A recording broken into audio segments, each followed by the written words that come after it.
Hi and welcome to this week's episode of The Guest List. I'm your host, Steve Guest.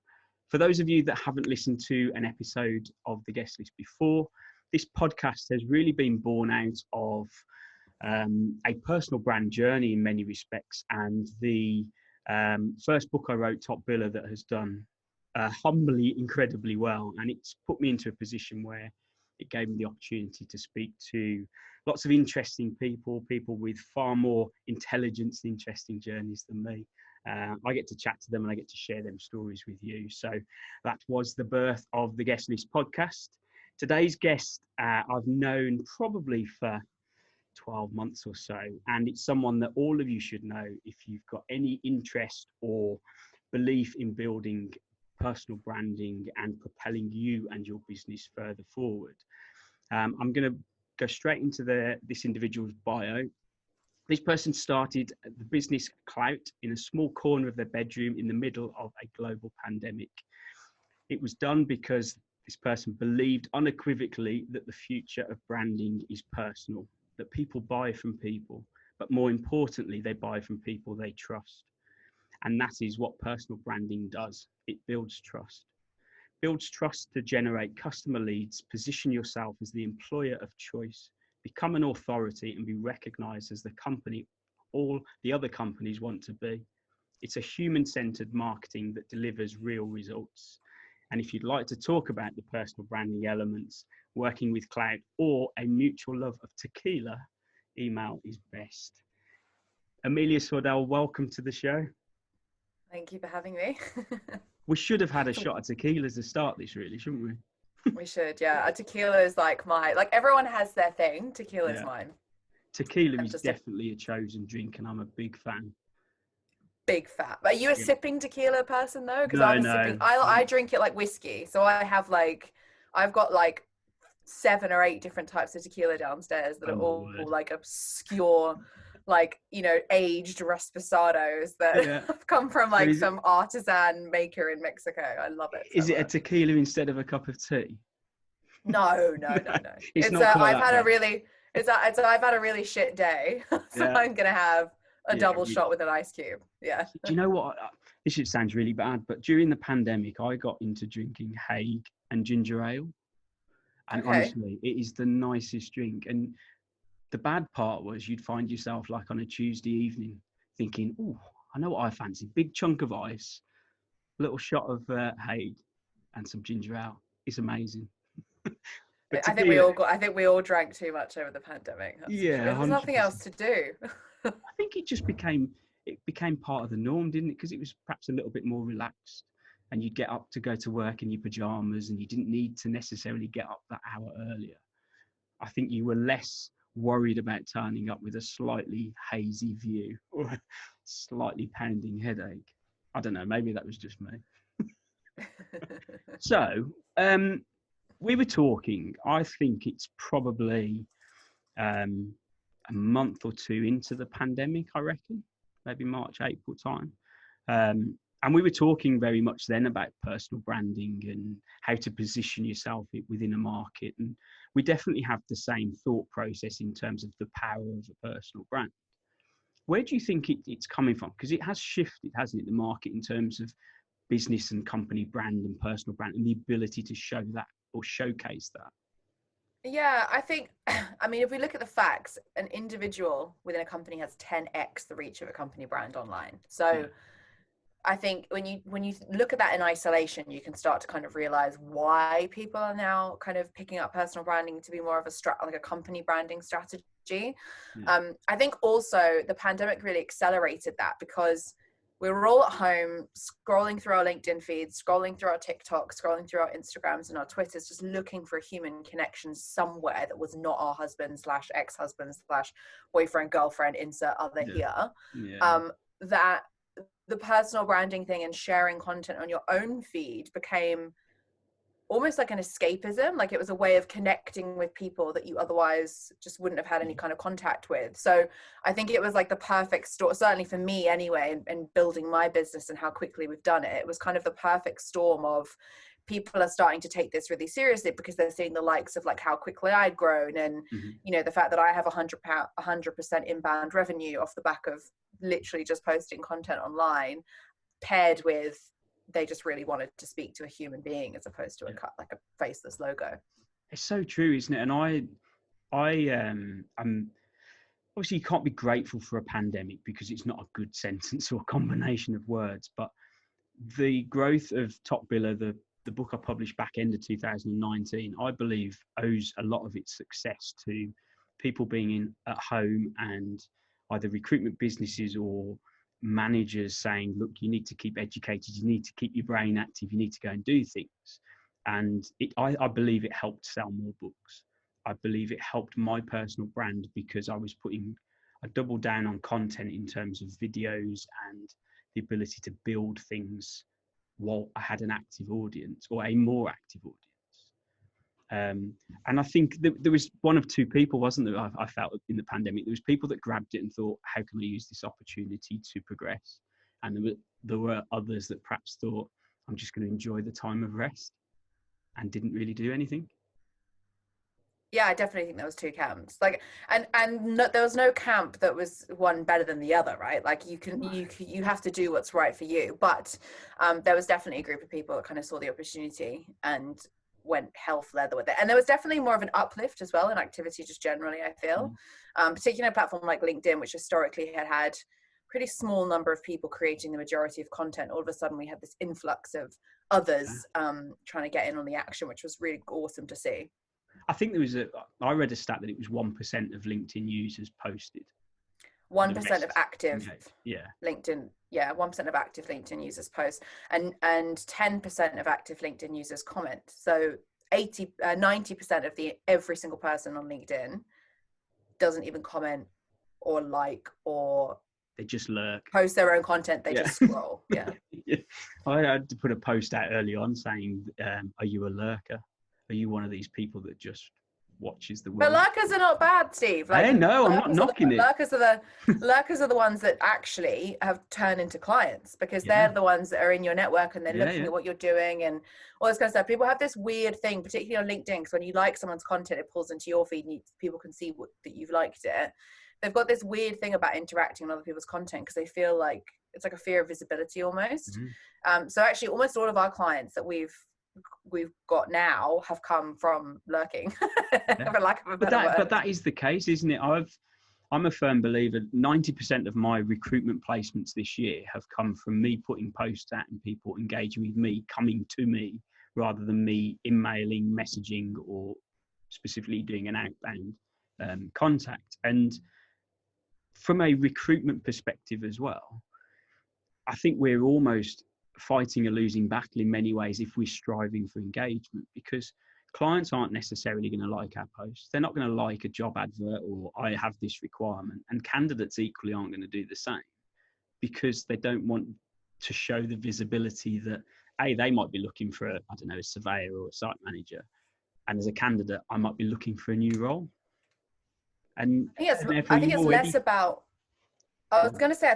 about that and more about the fact that, like, recruiters almost exclusively only share sales content.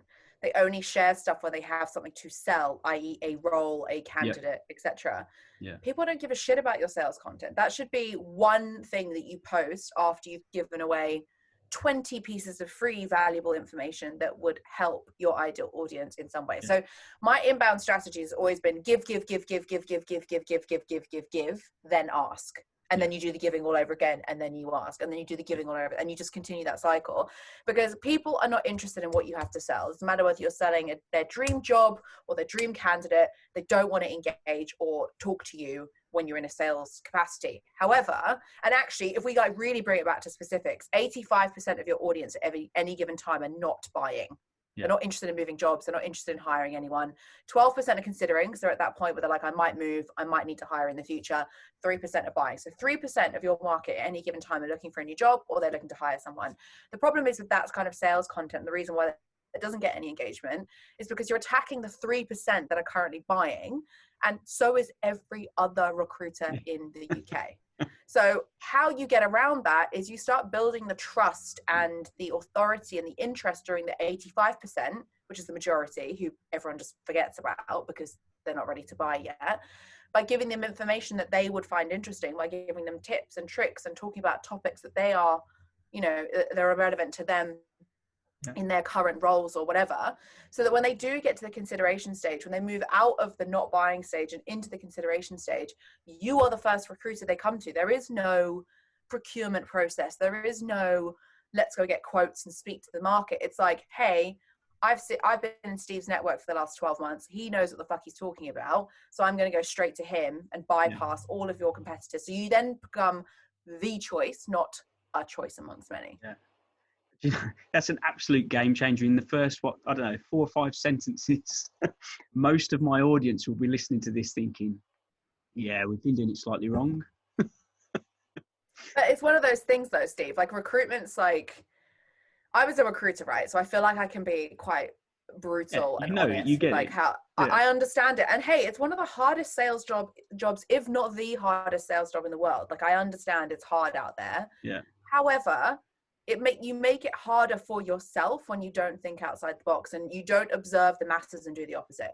Because every single person posts on LinkedIn that's a recruiter because they're normally contractually required to by their employer, but the stuff that they post is dog shit. Yeah, it's not interesting. So taking that and looking at the likes of like Signify Technology or Oscar, and saying, hey, like these are agencies that are actually doing this whole LinkedIn thing really well. Like I think agencies and recruiters individually can learn a lot from them. Yeah, I think the biggest struggle, certainly my experience, I think if you're running your own business, working for yourself, you're perhaps part of a smaller agency where they perhaps get it a little bit more, or they can flex a little bit more. It's the consultants or the individuals that are perhaps within a corporate branding where they're going to struggle because they're going to be constrained, because the reputational potential brand damage of somebody putting the wrong sort of post out is too great to allow someone to build that personal brand. But like, I think that's the most bullshit argument. I understand where you're coming, but it's the most bullshit argument ever. Like if you're worried about what your team are going to post on LinkedIn or online, you haven't got a problem with what they're going to post online. You have a problem with your people. Like if you've hired people that you don't trust enough to follow the brand values, work within the framework you've given them, and speak about stuff that they're interested in online, then why did you hire them? Yeah. It's very like, no, really, like, why did you hire them? Because you obviously don't trust them. So if you don't trust them to post online, then why the hell are you giving them your clients? Yeah. There is no way in hell I would give the client to any one of my team members if I didn't trust them. Absolutely no way in hell. But there's definitely that you've got to barrier, hire for your values. Yeah, completely. Hire for your values, give people a framework to operate in, and let them do whatever they need to do. What was the catalyst for you? So when we spoke, Klowt didn't exist. I imagine it was in the thought process, and in the planning and everything else in the background. But we're currently in lockdown. Nobody's really out there doing a huge amount, and you decide to set up a new business. Where is it? In a small corner of the bedroom, thinking, in this corner where I'm sitting right now. Let's go. What are we going to do? Where did that motivation come from? What was the catalyst to say, I'm going to go and do this? I have to go so much further back for it to make sense. Like I am, you know, you hear about these people who are like, I went through corporate, and like then I did this, and like I then decided that I wanted to go and become an entrepreneur. I've always been an entrepreneur. If you look back at my career, like I was the kid who had a lemonade stand when she was 6. I used to sell my brothers and I's toys out the front of my house when I was 7. I used to charge my parents 20p to give them hand massages. I used to charge my dad to wash his car. I used to, when I was like 12 years old, I had an eBay business where I used to go to thrift stores and I'd buy like designer jeans and stuff, and then I'd sell them for like quadruple the price on eBay and make a massive profit. Like I was like 12. I literally, my brain was like already like, how can I make money out of this? And then I had a baking business at university where I noticed there was a real gap in the market for munchies, right? Because there was a huge at university. Funny that there was a huge stoner community at my university. at my university, and they used to smoke out the back of the block. So I was like, well, what do stoners like most? They like cookies. So I set up like a little stand on Wednesdays, and I would be up until like late at night cooking, and then I'd get up really early in the morning at like 4 a.m. to like get everything baked and like packed into my little tiny smart car to like take to university. And I missed lectures and stuff for this stuff. Like I'm not advocating not going to, like I'm at university, but I didn't actually go to university, or the university I paid for. And I used to sell brownies and cookies and cakes to all these stoners. And then I had friends who was like, oh my God, you're really good at baking. Can you make my birthday cake? And like, so it like, and then the next thing was like a real proper business, which unfortunately went bankrupt in year 2. But like the journey of like launching Klowt in the middle of the pandemic last year is not just I had this amazing idea and I was like, let's do it. It's like, actually, that's always been part of who I am. And I've always been like, what's the next thing? What's the next thing? How can I make like, I look at my bins, for example, out the back of my house, or for the binman to come take, and I'm like, if I just engineered that slightly different with a wheelbase, it'd be so much easier to like move. Like that's literally how my brain works. But I was always going to do something. Like it just happened to be the agency was the thing that stuck. And actually, I think all of my experiences throughout my career, whether it be in employment or self-employed, and the failures I've had and that kind of stuff, I think the reason why Klowt is succeeding now is because I fucked up so much. Like and I think that for a lot of us, that's what most of us are scared of, and what holds a lot of people back. It's that fear of failure, the fear of never being able to get back up again and do something different. From the fact that you had a business that didn't work, what was the biggest takeaways from that have perhaps enabled you to be a better business person now? The more you think you know, the less you do. That business failed because I thought I knew everything. Year 1 was amazing. We did great money. So of course I was like, brilliant, we're in business. Like, this is easy. And so it failed because I thought I knew everything. Context, I was also 21 years old and cocky as hell. As we all are when we're 21, we think we know everything, but actually we know nothing. So I think that's a really important thing. I also think, to your point about people are worried about taking that jump, the best piece of advice I could give you is there is almost nothing that you can't come back from. Like you can come back from a bad credit score because you missed your rental payment. You can come back from, a failed business. You can come back from a midlife career change. You can come back from selling your house so you can go and start that, that store. You can come back from all those things. You cannot come back from lying on your deathbed when you're 90 years old thinking, fuck, I wish I'd done that thing. Yeah. It's so true, isn't it? I remember sat in a seminar years ago. Actually, funnily enough, it was a social media 3-day seminar in London. And the guy said at the start of the seminar, the worst 3 words in the English language are, I know that. And he said, the moment you start or feel yourself saying, I know that, you should stop, wheel yourself back and shut up. Because basically saying, I know that ends the conversation and stops, if it's just you from listening, it stops that kind of growth mindset, that ability to take on board anything new, or actually understand that there's more to what you thought there was and never realized. 100%. Like I get asked all the time about personal branding stuff, and everyone's like, oh, you're the personal branding expert. And I'm like, I'm not. Like I'm just a couple of steps ahead of you. Like I just got into this before you did. I kind of, if we're in a race, I'm at the top of the race and you're just at the starting line. Like I'm by no means an expert. I'm learning every single day the nuances of like how we can do things better. And like we iterate the business monthly. Like there's something that changes monthly because we find a better way of doing it. And I think that's again why Klowt's done so well in year 1, we're going to do what most first agencies do in like year 2. Okay. And the reason that that's happening and we've been able to grow headcount so fast and revenue so well and onboard all these amazing clients is because we just iterate. Every month we're like, that wasn't working very well. How can we make it better? And so it's just like this constant mindset of like, we don't know everything. Even though we're being hired as the experts, we know a lot about it, but we're by no means experts. We're just like the best that you know and probably the best in this space. But that's such a healthy thought process, isn't it? And I think so often these days, regardless of what you do and your kind of daily vocation, it's about that instant gratification. It's about getting something done and thinking that's it, and not understanding that the whole process is a journey. And you're going to make mistakes. You're not going to do things correct the first time or even the second or third time, but it's about changing and implementing as you go and getting gradually better. And also being okay with changing your mind and being wrong about stuff. Like, we've implemented things and then we've realized that it was a really bad idea, and we've gone, okay, actually that didn't work. Yeah. Like, we changed the whole way we did things for like a month, and like it just killed our process. We're like, nope, back to how it was. Like that, like I think you have to be willing, particularly if you're a business owner or a director or a founder or, you know, in senior leadership, you have to be willing to go, I don't have all the right answers. All we can do is try stuff and see if it works. And if it doesn't work, realize that we need to quit it fast. Yeah. And if it does work, then keep iterating on that and do more of the same. It's absolutely okay to be wrong. And I'm 100% okay with being wrong. And in fact, I often ask my team, like, what could I do less of? Yeah.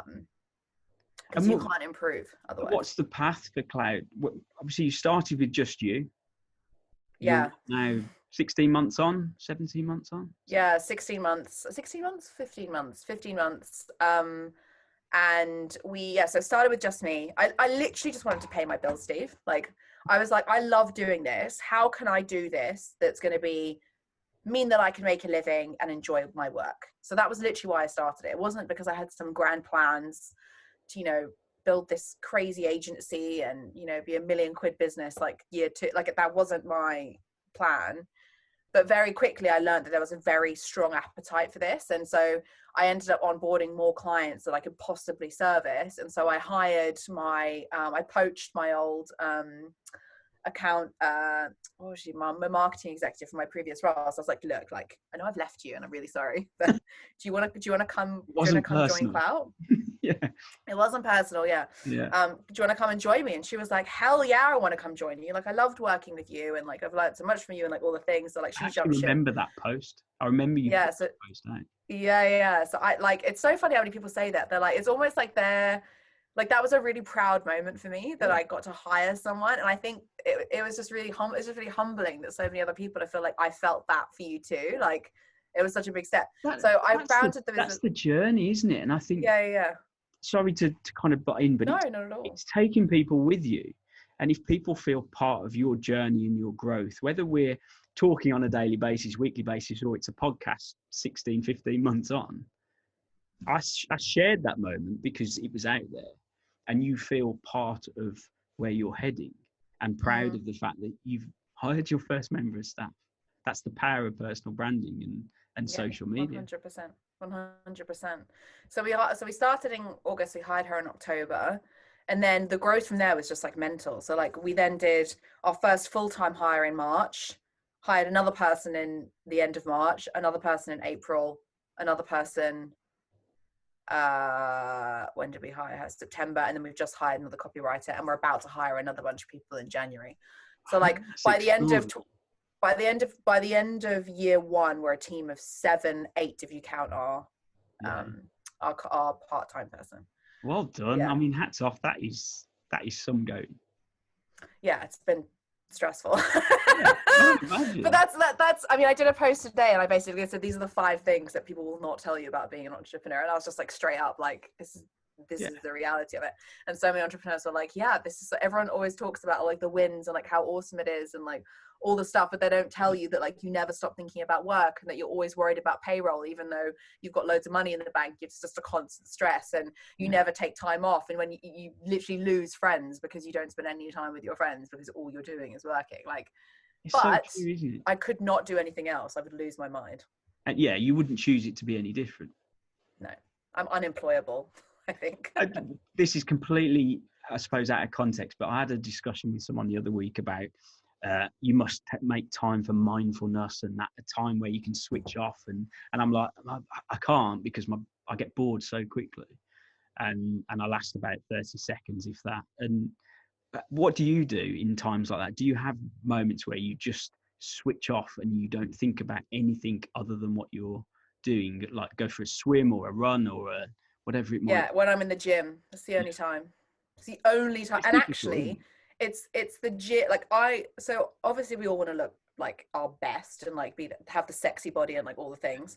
But I go to the gym not necessarily because it makes me look good. I go to the gym because it's where my best thinking time gets done, because I'm not thinking about anything other than, can I beat my personal best on the sled, or can I lift more than I lifted yesterday, or can I do that extra rep on that thing, or whatever. And so you can't, it's very, very hard to focus on really intense stuff when your body's involved in something very intense. Like if you're sweating and you're trying really hard to lift like 90 kilos on a squat rack, like it's impossible for you to think about like the thing that's been pissing you off at work, because you're so focused on not killing yourself on this machine.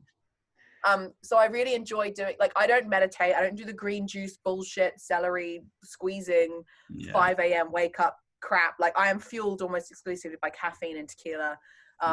I exercise almost every day, mainly because it keeps me sane, but that is my thing. My thing is going to the gym and just smashing it and having that time. And I know I know when I'm going to have a bad day because I haven't worked out. Like I had a couple of weeks ago, I felt so burnt out, so cranky. Like my brain was like, everything's going wrong. Like why is everything going wrong? And then when I looked back, I was like, I didn't exercise that week. So that's exactly why I felt like a bag of shit. So you've got to find your thing, right? And for most people, I think it's exercise in whatever capacity you enjoy. So whether it's running, go for a run. If it's swimming, go for swimming. If you enjoy weights, like I like doing classes and like boxing and stuff like that, because I get very bored very easy. Like going for a run, like I don't run unless someone's chasing me. You'd have to be chasing me with an axe. Or like with a stick and a bottle of tequila in the end or something. But going to the gym and doing like, you know, weights and boxing classes and going to Barry's boot camp, like all those things I love. But I think everyone just has to find their thing. And hey, like meditation, maybe that is your thing. No judgment. It's just not mine. It's definitely not mine. Okay, in terms of what Klowt are about, talk to me a little bit about the business. What is it that you set out to do? Obviously, we've covered it a little bit in the bio. It was a rough kind of overview. If I was coming to you as a client, what are Klowt about? What's it set out to do? Our whole mission is to have people come to us and we blow them up on every single channel we possibly can. So depending on what the strategy is for that person. So there's normally 4 reasons why someone wants to build their personal brand. It's normally because they're gearing up for an exit and they want or funding, and they want to get their own personal brand out there. So it's almost like positioning them as their own brand outside of the company brand. It's like they are the thing that we're trying to sell with, which is always the way, but it's very distinctive between the two. The second thing is they need more leads, they need more revenue. So, you know, for their business. The third thing is employer branding. So we work with a lot of FTSE 250s on their employer branding strategy through personal branding of their senior leadership team. And then the fourth thing is normally because they're trying to kind of elevate themselves as, you know, the leader in the space. It's not really about the revenue. Like they've already got loads of leads and loads of sales, but it's more about pushing themselves out there because they know they're the best in the space, but no one else knows that. So how can you get brand awareness? So with that in mind, it's like, what's the right strategy for that client? And then we take that client as an individual and we blow them up on every channel that it makes sense to blow them up on. We're about to start introducing like traditional PR as well. So like getting people into like Business Insider and Harvard Business Review and TechCrunch, or like wherever is the best position for that person to be in, as well as like long form content. So, you know, should our client be writing a book? Should they be writing Medium article? When I say writing, obviously ghostwriting, but should we be getting them out on Medium? Should they have their own column somewhere or newsletter? Or so it's all about how can we build the next Elon Musks, the next Mark Zuckerbergs, the next Sarah Blakely's, the next Jacqueline Golds, the next Stephen Bartlett's, Dominic McGregor's. That's what we do. It's amazing, isn't it? And there's so many facets to what you can add as both a service and a requirement. I think I sit here thinking I've got an okay-ish personal brand, but it's all me. I work hard at it. Obviously, I've got the books, I've got the podcast, I still recruit. I've got my training program and all these elements. There's so many little bits. And as an individual, this is me talking personally, it can be really difficult to keep on top of it and momentum and ensure that you're doing things in the right places at the right time with the right sort of message. It's really important that you get clear on what you want to be known for. So how we operate as an agency is we go through the kind of process of what do you want to be famous for? Because if you're going to build a personal brand, you have to be famous for something. So what is the thing that you want to be famous for? And people get really turned off when they say famous, because they think like, you know, we're going to turn them into a celebrity. That's not what I mean. What I mean is like, what do people know you for? What's the niche that you're great at? And that could be like leadership, or it could be personal branding, or it could be bobsledding, like whatever it is. What do you want to be famous for? And then we build out content pillars from that. So every single thing that we talk about compounds into those 3 or 4 things that they want to be known for. And that's all we talk about. And then it builds this kind of compounding interest. It's like an interest account, right? If you constantly are putting a bit of money in each day, in a week's time, you're going to see no return. In a month's time, you're going to see no return. In 3 months' time, you might see a little tiny return. You think, why the hell am I doing this? In a year's time, you have 25% back, and you're like, hey, this is great. Like I've made money here. This is awesome. And that's what we do for our clients. But practically, for anyone who's, to your point, thinking, oh my God, Steve does all this stuff by himself, how does he do it? We operate on what we call Cornerstone Content. So that means we have one long form piece of content that our client produces, or we produce for them, like a podcast or a YouTube series or speaking gigs or long form content on Medium or whatever it might be. And that is then the crux of our entire strategy. We just atomize, we just blow up that one long form piece of content. So for you, with your podcast, that would be all the content creation that I would do. I'd put your transcription from your podcast into Otter to create all your text posts. I'd send your video content like we're doing here, like we're videoing this on Zoom. I would take that to the video editor and say, hey, can you pull out 20 snippets of that and turn them into Reels or TikToks? And then literally that's your effort done. It's like the only real effort that you're putting into it is this thing, which is fun, right? When can you start? Yeah, but like, you know, you can do it, you know, you can find these people on Fiverr. Like you don't have to pay us 40 grand a year to do it for you. But we are the best at doing it. So and that, I mean that, and not just kind of blowing your trumpet, it is there for people to see. I've seen the rise. Say we've been connected for a while, and it's lovely to watch because you just see the consistent kind of milestones that you reach as an individual and as a business. And it's really great to watch the journey. As we said earlier, it builds that trust, but you also feel a part of it as you go as well. I think it's been really important for me to practice what I preach too. Like there are so many agencies, there's not so many agencies that do what we do. There are some agencies that do what we do. And like, you know, they are very good at what they do. Like, no doubt. But their founders aren't building their personal brand. So like, it's almost like, it's like marketing agencies, right? Marketing agencies are really good at marketing for their clients, but they're terrible at marketing for themselves. Or like recruitment agencies are great at finding candidates for their clients, but really bad at recruiting for themselves. Yeah. It's so just true. How it goes. It's just how it goes. So that's our differentiator is, like we understand what works because we're doing it ourselves. We're not just basing our kind of knowledge on stuff that we saw a year ago. We are out there in the trenches right now, figuring out algorithms and like what's working, what's not working. You're living it day to day, and you're leading from the front. And I think that's important in any shape or form. If you're going to pay something to someone else to do it, they should be able to sit there and say, this is what we're doing for ourselves. This is what we do for you. What would you say to people that are perhaps listening to this and sat there knowing that the importance of personal branding, the importance of putting themselves out there, and they're just not doing it, or they've got self-limiting beliefs, personal hurdles, whatever they might be, and they just can't do it? They can't put that first post out, they can't do the first video, whatever it might be. Just fucking post it. Like that's literally the best advice I can give you. Like, what is the worst thing that's going to happen? What, a stranger who you're never going to meet doesn't like your post? Yeah.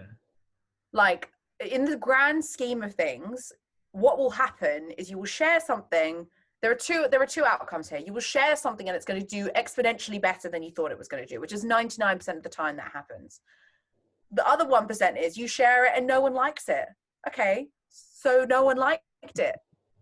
Like, does it impact your life? No. You post again the next day to see if you get 1 like. Great, then you have 100% increase on what you posted yesterday. Like, no, you don't start. No one is born walking or running or talking or all the things. Like, you have to take that first step and maybe fall on your ass a few times and walk like a drunk person before you know how to walk properly. Or you have to like my son calls an ambulance a Nino truck because he can't say ambulance properly, right? But he's going to learn to say ambulance because we keep teaching it to him. He keeps trying. You can't achieve anything by not starting. Yeah. I know that's the most cliche advice ever, but people are always like, oh, you just blew up overnight. I see you everywhere on LinkedIn now. I'm like, no, I didn't. I've been doing this for 2.5, 3 years. Yeah. Like literally, I've been doing this for so long, and people are like, just think that it happened overnight. It didn't. You are such an overnight success, Amelia. You didn't do anything before then. Consistent action every single day. Yeah. You don't go to the gym for 6 months. Like if you really wanted to look amazing, right? You were like, right, I'm going to go to the gym. I'm going to work out. You wouldn't go for 2 weeks and then be like, oh, I haven't got any abs, so I'm just going to sack it off. Yeah. You keep going until you achieved your goal, and then when you achieved your goal, you'd keep going because you want to maintain it. Yeah. So just fucking post it. Just get it done. Stop moaning. Yeah. Okay. In terms of people around you, so have there been people that have stood out as I don't know, mentors, coaches, people that have influenced you, whether that's through books, YouTube, people that you know? Who are the people that have been around you that have perhaps influenced you the most? The biggest influences on me have been definitely Andrew McCaskill. He's a very good friend and a board member at Klowt. Very blessed to have kind of had him come into my life as so he was my previous boss. I left him to go and join my last employer and then quit them to start Klowt. But we stayed friends, and he's just been a great person. I think it's really beneficial, particularly for like young founders, to have someone in their corner, regardless of age. Like I'll get onto in a minute who else I'm really influenced by, but you know, someone who's kind of done it before, and like they understand the processes of running a bigger business, and you know what structure needs to look like, and you know why you shouldn't be discounting your fees, and like the whole psychology behind like pricing, and you know go to market strategies, and why we need to have a business plan, and what a business plan even is, and what should be included in it, and all those things, right? So he's been really instrumental. And then Harry Hugo, whether he knows it or not, like is become like a really nice friend. He's the founder of the Go agency, and he's been hugely influential to me. Like he's just been super open. Like I every now and again I'll WhatsApp him and be like, oh, this is like, what the fuck, like what do I do?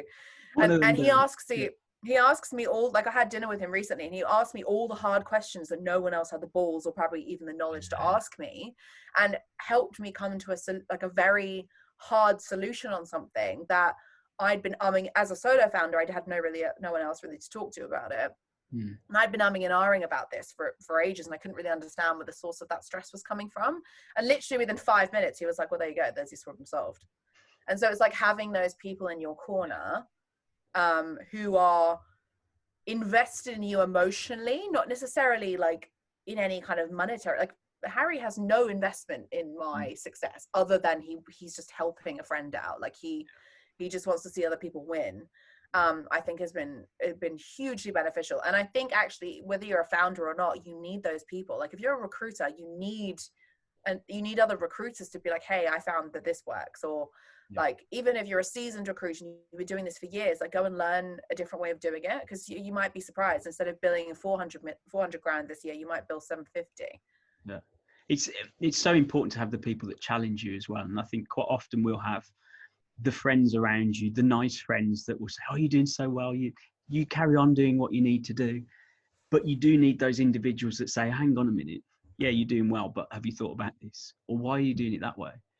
And I think without those challenges, without the people that genuinely care about you being properly successful, yes, you need the nice people as well, but you also need the people that are willing to push you a little bit. I, on purpose, surround myself with people that are very different to me and have like very different opinions about stuff to me. Like even with our team, my favorite thing to do is to argue. My favorite thing.